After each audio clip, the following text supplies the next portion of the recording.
This is Jamie Drummond for Good Food Revolution. We are here at Hillebrand with none other than our good friend, winemaker Craig McDonald. How are you today, sir? Fantastic, Jamie. It's a Friday. Couldn't be better in the spring. Excellent. And we are looking at a little interesting release from Hillebrand here.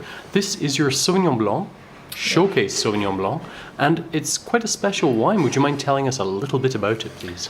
Yeah, no, I really like this wine. It's the first. I arrived in 2010, so just before the harvest, and I've always been a fan of Sauvignon Blanc. I decided to go to some of our better vineyards, and we did some hand picking, and I wanted to see what each of those could produce in my first year. So we did a lot of trials, a lot of wild fermentation, indigenous yeast from all of the vineyards, and it worked out really well, and better than I would have thought actually. Hot year, really intense tropical flavours, and we barrel fermented most of that in old neutral barrels, and this is what I got. I came up with a blend of Sauvignon Blanc from a variety of vineyards in Niagara-On-The-Lake in 2010, and it's a little different, definitely. How would you say it differed aromatically and on the palate from the Sauvignon Blanc you had previously been using this for? Well, it's, when you lose control, a lot of winemakers don't like to do that, but with wild fermentation and you're really letting things do their own thing, and so it took a different course, and I mean the textural elements and just the actual the fruit profile itself is not what I'd consider normal for Sauvignon Blanc. It definitely has some of those more really super ripe tropical characters that you don't often see in Niagara. And of course the barrels really impact and give it a sort of a roughness and a sort of a rough hewn feel to it that sort of shroud that texture. And there's no malolactic as well, so there's some bright acidity there to keep it fresh on the palate. But it's just a bit of a wild one, really. I mean, we really sort of strap yourself in and see what happens type thing.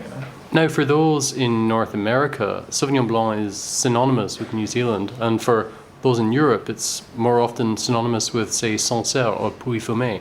Where would you say this one lies? You know what, I'll have to be honest and say it doesn't really lie anywhere, but some of the inspiration came from a Cloudy Bay wine I had when I was in New Zealand in 2004. It's a wine called Te Coco, and it was a bit of an extreme variant on the play of Sauvignon Blanc from New Zealand. And that kind of got me thinking, they're using positive oak influence and really building a monster of a wine that was a departure from normal style. So that kind of got me thinking, wines don't always have to follow a certain pathway. They can be a little bit different. And the good news is that the showcase range of wines allows me to sort of play a little bit and sort of push the limits of the norm and what we would normally consider Sauvignon in Ontario. So it's my playground, pretty much. Well, we look forward to tasting many more of these showcase wines of yours. This one is available at the winery, I believe? Just the winery. It's 250 cases. Yeah, they're just about sold out, and we'll be putting in the 11 fairly shortly. But it's a great little wine, and very proud of it. How do you think the 11 will compare to this? It's got a little more natural acidity. It's a little leaner and a little more sinewy, but it has the same sort of feel to it. It has that rawness and natural feel of Sauvignon that I haven't ever seen before. So it's pretty unique. Yeah.